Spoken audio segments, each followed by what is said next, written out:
भाई, अगर आपके पास आधार कार्ड है, पैन कार्ड है, राशन कार्ड है या आप प्रधानमंत्री आवास योजना, उज्ज्वला योजना जैसी किसी भी सरकारी सुविधा का फायदा लेते हो तो जरा रुक जाओ, वीडियो स्किप मत करना। क्योंकि सरकार ने 20 जुलाई से 10 बड़े नियम एक साथ बदल दिए हैं। और सबसे चौंकाने वाली बात है, किसी ने आपको ठीक से बताया नहीं है। ना अखबार में ये साफ खबर आई, ना किसी ने फोन करके आपको समझाया। और इसी अनजाने में हजारों लोगों का पैसा अटक रहा है। किसी की पेंशन रुक रही है, किसी का खाता बंद हो रहा है, किसी को सुविधा का लाभ ही नहीं मिल रहा, तो किसी को जुर्माना भी भरना पड़ रहा है। समझ गए? तो दोस्तों, बस अगले कुछ मिनट दो मुझे और मैं एक एक करके सारे 10 बदलाव आपको आसान भाषा में समझाऊंगा, ताकि जो नुकसान दूसरे लोग झेल रहे हैं वो आपके साथ ना हो। और हाँ, आखिरी वाला नियम तो हर घर के लिए है, तो वीडियो को पूरा जरूर देखेगा। तो दोस्तों, आपसे एक छोटी सी रिक्वेस्ट है, हमारे चैनल की वीडियो आपके मोबाइल पर रोज शाम को 6 बजे आ जाती है। तो दोस्तों, वीडियो पूरी देखा करो, क्योंकि दोस्तों वीडियो में जो जानकारी होती है वो हर किसी के लिए होती है। चाहे आप गरीब हो, अमीर हो, किसान हो, मजदूर हो, स्टूडेंट हो, कोई भी व्यक्ति हो, किसी ना किसी के लिए नई कुछ ना कुछ जानकारी मिलेगी ही मिलेगी। तो शाम को 6 बजे वीडियो देख लिया करो। अब बढ़ते हैं आगे। देखो, सबसे बड़ी खबर आ रही है प्रधानमंत्री आवास योजना को लेकर। सरकार ने ठान लिया है कि देश में कुल 3 करोड़ नए घर बनेंगे। 2 करोड़ गांव में बनेंगे और 1 करोड़ शहर में बनेंगे। पर यहां पर एक बात समझ लीजिए, जो ज्यादातर लोग नहीं जानते, घर सिर्फ उन्हीं को मिलेगा जिनका नाम आवास प्लस सर्वे में दर्ज है। मतलब अगर सर्वे हुआ ही नहीं तो लाख कोशिश करने के बाद भी आपको घर नहीं मिलेगा। और जिन्हें आवेदन के बाद भी पहली किस्त नहीं आई है, उनके लिए राहत की खबर है। 12 राज्यों में 10,000 करोड़ रुपए पहले ही जारी हो चुके हैं। तो अगर आपका पैसा अटका हुआ लग रहा है तो आज ही अपनी पंचायत ऑफिस या सीएससी सेंटर जाकर स्टेटस चेक करवा लीजिए। कल का इंतजार मत करो। अब बात करते हैं दूसरा नियम, जो आधार कार्ड को लेकर है। पहले ईमेल जोड़ने या बदलने के लिए पैसे लगते थे, अब ये बिल्कुल मुफ्त है। तो अगर आपका पुराना ईमेल बंद हो चुका है या आपने कभी जोड़ा ही नहीं है, तो अभी बिना 1 रुपया खर्च किए घर बैठे ऑनलाइन या नजदीकी आधार सेंटर पर जाकर इसे आप ऐड करवा सकते हो। तीसरा नियम आता है पैन कार्ड का, और ये उन लोगों के लिए बेहद जरूरी है जो नया पैन बनवाने वाले हैं। ठीक है, वो ध्यान से देखो। अब सिर्फ पैन कार्ड बनवाने के लिए आधार काफी नहीं है। जन्म तिथि साबित करने के लिए जन्म प्रमाण पत्र या 10वीं की मार्कशीट जैसा एक और दस्तावेज चाहिए होगा। यानी या तो आपको जन्म प्रमाण पत्र दिखाना होगा या आपको मार्कशीट दिखानी होगी 10वीं की, तभी आपका पैन कार्ड अप्लाई हो पाएगा। और सबसे जरूरी बात ध्यान से सुनिए, पैन कार्ड की एक एक डिटेल नाम से लेकर जन्म तिथि तक आधार कार्ड से हूबहू मैच होनी चाहिए। एक अक्षर का भी फर्क हुआ तो आपका आवेदन अटक सकता है, अगर आप कहीं भी अप्लाई कर रहे हो किसी भी योजना के लिए। इसलिए नया पैन बनवाने से पहले अपना आधार एक बार जरूर चेक कर लीजिएगा।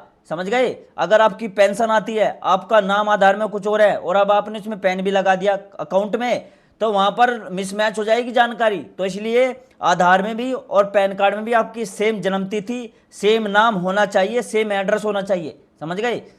चौथी अपडेट जो है वो हमारे किसान भाइयों के लिए है। अगर आप पीएम किसान सम्मान निधि की योजना का लाभ लेते हो तो ई केवाईसी अब जरूरी कर दी गई है। अगर अभी तक नहीं करवाई है तो आपने अगली किस्त आपकी रुक सकती है। इसके साथ ही ये भी देख लो कि बैंक खाता आपका आधार से लिंक है या नहीं, और खाते में नाम बिल्कुल सही दर्ज है या नहीं। ये तीनों चीजें ठीक होगी तभी पैसा बिना रुकावट के आपके खाते में आएगा। अब बात करते हैं राशन कार्ड के नियम की, और यहां भी सबसे बड़ी बात है ई केवाईसी। लगभग सभी राज्यों में अब परिवार के हर सदस्य को ई केवाईसी अनिवार्य कर दी गई है। किसी एक सदस्य ने भी नहीं करवाई तो पूरे परिवार का राशन रुक सकता है, और एक बार बंद होने के बाद दोबारा शुरू करवाने के लिए फिर से वही प्रोसेस करनी पड़ेगी। लेकिन एक अच्छी खबर भी है, one nation one ration card सुविधा अब पहले से ज्यादा मजबूत हो गई है। यानी अगर आप काम या पढ़ाई के लिए दूसरे राज्य चले गए, बाहर चले गए हो, तो आप वहां भी किसी भी राशन की दुकान से राशन ले सकते हो। अब एक ही डीलर की मजबूरी खत्म हो गई। पहले क्या होता था, हमें राशन लेने के लिए जहां हमारा गांव है, जहां हमारा राशन कार्ड रजिस्टर है, वहीं पर राशन मिलता था। लेकिन अब इसका one nation one ration card का फायदा ये है, आप कहीं भी राशन ले सकते हो पूरे भारत में। समझ गए? ये फायदा है इस चीज का।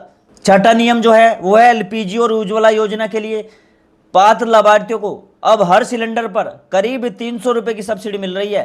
और बुकिंग में ध्यान रखना, जो सिलेंडर बुक करते हैं अब ओटीपी वेरिफिकेशन जुड़ गया है। ताकि गलत डिलीवरी ना हो सिलेंडर की। जो महिलाएं अभी तक उज्ज्वला योजना से नहीं जुड़ी है उनके लिए मुफ्त कनेक्शन का आवेदन शुरू हो गए हैं। सिलेंडर, चूल्हा, रेगुलेटर, पाइप सब कुछ बिना शुल्क के फ्री में मिलेगा। अब यहाँ रुकिए, क्योंकि अभी जो बताया वो सिर्फ ट्रेलर था, अभी पिक्चर अभी बाकी है। खासकर अगर आप टैक्स भरते हो, ट्रेन में सफर करते हो, गाड़ी चलाते हो या पासपोर्ट बनवाने की सोच रहे हो तो एक एक शब्द ध्यान से सुनिएगा, क्योंकि यहीं सबसे ज्यादा जुर्माना लगता है। अगला हमारा नियम है इनकम टैक्स रिटर्न का। जिन लोगों का ऑडिट जरूरी नहीं है उनके लिए आईटीआर भरने की आखिरी तारीख 31 जुलाई 2026 है। इसके बाद फाइल करने पर 5,000 तक की लेट फीस लग सकती है, साथ में ब्याज अलग से। तो अगर अभी तक आपने आईटीआर नहीं भरा है तो आखिरी दिन का इंतजार बिल्कुल मत करो, जल्दी से जल्दी भर दो। 8वां नियम है भारतीय रेलवे का। बिना टिकट पकड़े जाने पर अब जुर्माना बढ़कर 500 रुपये कर दिया गया है और साथ में टिकट का किराया अलग से भरना पड़ेगा। महिला कोच में गलत तरीके से घुसने वालों और रेलवे संपत्ति को नुकसान पहुंचाने वालों पर भी अब सख्त कार्रवाई होगी। तो अगली बार ट्रेन में चढ़ने से पहले टिकट पक्का कर लीजिएगा। और जो नोवा बदलाव है, जो सबसे ज़्यादा भी चर्चा में चल रहा है, वो है पासपोर्ट की फीस को लेकर। पिछले 14 साल में पहली बार पासपोर्ट महंगा हुआ। 1 जुलाई 2026 से 36 पेज वाला सामान्य पासपोर्ट 1500 की जगह अब 2500 रुपये में बनेगा और 60 पेज वाला 2000 से बढ़कर 3500 का हो गया है। तत्काल सेवा की फीस भी उसी अनुपात में बढ़ी है। तो अगर आप पासपोर्ट बनवाने का सोच रहे हो तो अब यह बढ़ी हुई फीस चुकानी होगी, इसमें कोई राहत नहीं है। और अब आता है 10वां नियम, जो हर उस इंसान के लिए है जो गाड़ी चलाता है, बाइक चलाता है, कोई भी वाहन चलाता है, चाहे वो शहर में हो या गांव में हो। हमेशा अपने पास 4 दस्तावेज जरूर रखो: ड्राइविंग लाइसेंस, गाड़ी की आरसी, इंश्योरेंस और पोल्यूशन सर्टिफिकेट यानी पीयूसी। इनमें से एक भी ना होने पर, समझ गए, इनमें से अगर आपके पास एक भी दस्तावेज ना हुआ तो जुर्माना 1000 से 5000 तक लग सकता है और एक बार बार पकड़े जाने पर यह रकम और भी बढ़ सकती है। तो गाड़ी निकालने से पहले एक बार चारों दस्तावेज जरूर चेक कर लीजिएगा कि आपकी जेब में पड़े हैं या नहीं, समझ गए। और ये 2 मिनट का काम है, आपकी पूरी महीने की कमाई बचा सकता है। तो दोस्तों यही थे वे 10 बड़े बदलाव जो सीधे आपकी रोजमर्रा की जिंदगी से जुड़े हैं।